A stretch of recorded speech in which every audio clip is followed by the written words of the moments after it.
अनावश्यक चीज खरीदना चाहते हैं जिसकी जरूरत ही नहीं है हमको, अगर ईएमआई पे मिल जाए तो चलेगी।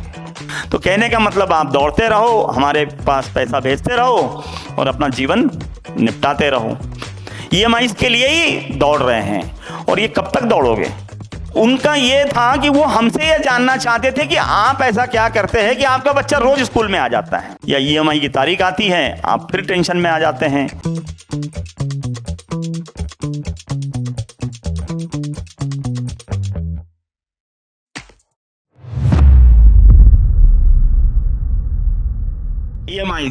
ईएमआई का टॉपिक को शुरू करूंगा तो मुझे अभी 4 दिन पहले ही पेपर में खबर आई कि गुजरात में वहां के कुछ गवर्नमेंट ऑफिसर ने ईएमआई पे घूस लेना भी चालू कर दिया है। तो अब मतलब ऐसा है कि अभी हमारा जो डेवलपमेंट है वो बहुत जबरदस्त हो रहा है और मोदी जी आए ही हैं तो वो बोलते हैं कि गुजरात के जैसा पूरा देश बनना चाहिए। तो मुझे लगता है कि वो फसल शायद आपके इधर भी थोड़े दिनों में उगने लगेगी और जल्दी आएगी आपके पास। तो आज हम लोग ईएमआई पर अभी घूस भी चालू हो गई है कि अगर आपको लाख रुपए देना है, लाख रुपए की घूस देना है और आपकी क्षमता आज नहीं देने की है तो आप 10,000 20,000 रुपए दे दो पहले का एक फर्स्ट ईएमआई, क्या बोलते हैं उसको हम लोग, कुछ बोलते हैं ना गाड़ी खरीदते हो टोकन अमाउंट। तो 20,000 से टोकन अमाउंट दे दो, बाद में 10,000 रुपए देते करते करते देते रहना, क्योंकि तुमको भी दुकान चलानी है और अधिकारी भी वहीं रहेगा। तो कुल मिला के हम ईएमआई में बहुत तरक्की कर दिए हैं और ईएमआई हमारे जीवन में अब इस तरह से आ गई है कि मुझे लगता है कि हम हर वो चीज खरीदना चाहते हैं, अनावश्यक चीज खरीदना चाहते हैं जिसकी जरूरत ही नहीं है हमको, अगर ईएमआई पे मिल जाए तो चलेगी। बस ईएमआई पे होना चाहिए, हमें जरूरत है नहीं है चलेगी पर ईएमआई पे हो। तो हर चीज अभी ईएमआई पे आती चली जा रही है और ईएमआई हमको क्या मतलब बता रहा है कि आज आप खरीद लो कल आप पे करते रहना, मतलब कल के लिए आप काम करते रहना है, मतलब आपने कहीं से छूटना नहीं है। नहीं तो ऐसा है कहीं ना कहीं ये समझने की जरूरत है, पहले तो ऐसा होता था कि नहीं, जो हम लोग जो देखे थे वो ऐसा है कि नहीं नहीं मेरी अभी क्षमता नहीं है, 30 तारीख को सैलरी आएगी तब जाके मैं ये शर्ट खरीद सकता हूँ, एक शर्ट खरीदूंगा या इस तरह से। आज वैसा नहीं है, आज हम लोग लगभग रोज ही सामान खरीदते चले जा रहे हैं। क्यों? मोबाइल एक हुआ, दो, अभी तो उन लोगों ने ये चालू कर दिया है कि एक्सचेंज, मतलब एक्सचेंज मतलब कुछ नहीं है, पुराना हुआ नहीं है तो भी आप दे दो तो हम कुछ पैसा दे देंगे, आप फिर नए के चक्कर में लग जाओ। तो कहने का मतलब आप दौड़ते रहो, हमारे पास पैसा भेजते रहो और अपना जीवन निपटाते रहो।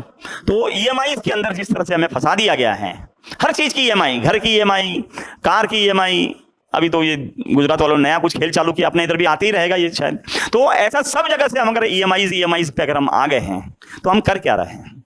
हम सिर्फ ईएमआई के लिए ही जी रहे हैं, ईएमआई के लिए ही दौड़ रहे हैं और ये कब तक दौड़ोगे? फिर नहीं, जहां खत्म नहीं हुई फिर आजकल एक नया आ गया है कि क्या बोलते हैं उसको, कुछ तो भी लोन का कुछ तो भी होता है ना, कि एक बैंक बोलती है कि हम और से लोन दे देंगे आपको, आपने लोन पुराना चुका दिया है, तो रीस्ट्रक्चरिंग। तो कुल मिला के आप लगे रहो, बस लगे रहो मुन्ना भाई, वो हमारे लिए ही बनी है कि बस लगे रहो, ईएमआई भरते रहो, पैसा कमाते रहो, है ना। क्योंकि मोबाइल 2-3 साल लाइफ, कार अभी जो कार तो बहुत बढ़िया आ गई, 3-4 साल 5 साल बस, बाद में सब इंजन ही बैठ जाता है। तो कुल मिला के मकान भी अब पहले जो 100 साल के लिए मकान बनते थे अब तो 25-30 साल के लिए ही मकान बन रहे हैं। तो कुल मिला के आपको उलझा दिया जाएगा, आपको लगे रहो, बस हमारे लिए कमाते रहो, अपना स्वास्थ्य को निपटाते रहो और कमाई करते रहो, बस ऐसे ही चलता चला जाएगा। पर नहीं, कहीं ना कहीं हमको अपने आप को रोकना भी पड़ेगा। आज ऐसा है कि हमें नहीं बोलना ही नहीं आ रहा है। आज अगर किसी ने डिमांड अगर रखी, घर में बच्चों ने या बीवी ने अगर डिमांड रखी या पति ने कोई डिमांड रखी, अगर वाइफ कमा रही है तो नहीं बोलते ही नहीं है। कितने का ईएमआई है, कितने का हो जाएगा, कर सकते हैं क्या, तो बस इसी तरह की छोटी सी बातचीत होती है और चीजें परचेज कर ली जाती हैं और भरते रहो फिर ईएमआई। और फिर जैसे ही आपका ईएमआई का वो जो 30 तारीख 1 तारीख 2 तारीख आती है या ईएमआई की तारीख आती है, आप फिर टेंशन में आ जाते हैं, कहां से आएगा पैसा फिर। और रहा सवाल ऐसा है कि आजकल तो मैं और एक चीज जो आपको बता दूं कि हमारे ऑफिस के अंदर हम जल्दी एक स्कीम लॉन्च करने वाले हैं कि जिसके अंदर जो महीने का पूरा की पूरा अगर डेज अगर अटेंड कर लें तो हम शायद 1 दिन की एक्स्ट्रा उसको सैलरी दे देंगे, छुट्टी नहीं देंगे, सैलरी देंगे। क्यों? और ये भी मेरी हिम्मत इसलिए हो रही है क्योंकि मैंने साल भर का स्टडी किया है, उसमें हार्डली 1 आधा या 2 आदमी 80 लोग में से 1 या 2 ही क्वालिफाई करेंगे। तो कुल मैं भी कोई ऐसा नहीं कि मैं जुआ खेल रहा हूं, नहीं, बिजनेस ही कर रहा हूं, पर मुझे समझ गया है कि आदतें इस तरह से हैं कि लोग अभी पूरा की पूरा रोज काम भी नहीं कर पा रहे हैं, इतने बीमार पड़ रहे हैं। मैं एक और छोटा सा किस्सा सुनाऊंगा आपको। मेरा जो बड़ा लड़का था उसको सेंटर पॉइंट स्कूल में एक सर्टिफिकेट मिला, that is appreciation for attendance. जब पहली बार मैंने सुना कि ये भी क्या बात हुई कि रोज स्कूल आ गए या हर रोज स्कूल आ गए, इसके लिए भी साला मतलब एप्रिसिएशन हो रहा है, तो मेरे लिए जिज्ञासा वश होगी, क्योंकि वैसे तो मैं इन सब चीजों को खोजते रहता हूँ। तो मैं गया तो टीचर को बोला, टीचर ने बोला कि आप प्रिंसिपल से भी मिलो। टीचर उनका ये था कि वो हमसे ये जानना चाहते थे कि आप ऐसा क्या करते हैं कि आपका बच्चा रोज स्कूल में आ जाता है, मतलब आप क्या खिलाते हैं, क्या करते हैं। तो मैं बोला ये तो कोई बहुत बड़ी बात नहीं है। तो बोले कि आज पूरे स्कूल के अंदर 2 या 3 बच्चे हैं, उसमें से आपका एक है, और तकरीबन वो जो स्ट्रेंथ है उस जैसे 10 की अगर स्ट्रेंथ लेंगे तो 500 बच्चे, 500 में 3 बच्चे हैं जो रोज स्कूल जा पा रहे हैं, मतलब बाकी 497 कहीं ना कहीं बीमार रह रहे हैं, कहीं ना कहीं रोज जा नहीं पा रहे। कुछ हो सकता है कि कुछ बच्चे ऐसा हो कि कोई फंक्शन के लिए इसके लिए अब्सेंट हो गए हो, बट ठीक है, एक लाइटर नोट हमें यह समझना है कि लोग इतने बीमार पड़ रहे हैं, कहीं ना कहीं इनको रोकने की जरूरत है। दूसरी बात ऐसा है कि हम अपनी अपेक्षाएं, हमारी जरूरतें और इच्छाएं, इसमें भी हमें अंतर समझना की जरूरत है।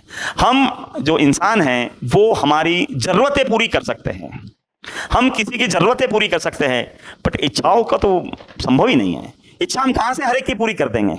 नहीं, हम कहीं ना कहीं हमें यह समझने की जरूरत है कि हम इंसान हैं, हम हर एक की जरूरतें पूरी कर सकते हैं, बच्चों की, परिवार की, आसपास के जितने भी लोग आप पे डिपेंडेंट हैं उनकी सबकी आप जरूरतें पूरी कर सकते हैं, बट आप इच्छाएं नहीं पूरी कर सकते। इच्छाएं कभी भी पूरी नहीं होती है और कोई पूरी कर ही नहीं सकता। उस इच्छाओं के बारे में अगर हमारे इसमें होगा तो बचपन में हमने कहीं कि भगवान ही पूरी कर सकते हैं, और हम तो इंसान हैं, है ना? तो हम कहां से पूरी कर पाएंगे? तो हमको कहीं ना कहीं अपनी लिमिटेशंस भी समझनी पड़ेगी कि हमारा भी एक दायरा है और उस दायरे में ही हमें चलना है, उतना ही हमारी जिसको बोलते हैं चादर है उतना ही हमें फैलाना है। हम ऐसा नहीं है कि अनलिमिटेड हमारी चादर मान के चलें कि हम कुछ भी कर सकते हैं, नहीं। आपकी क्षमताएं होंगी, बट क्षमताएं आप काम में लगाइए, ना कि EMIs और सिर्फ पैसा कमाने में लगाइए।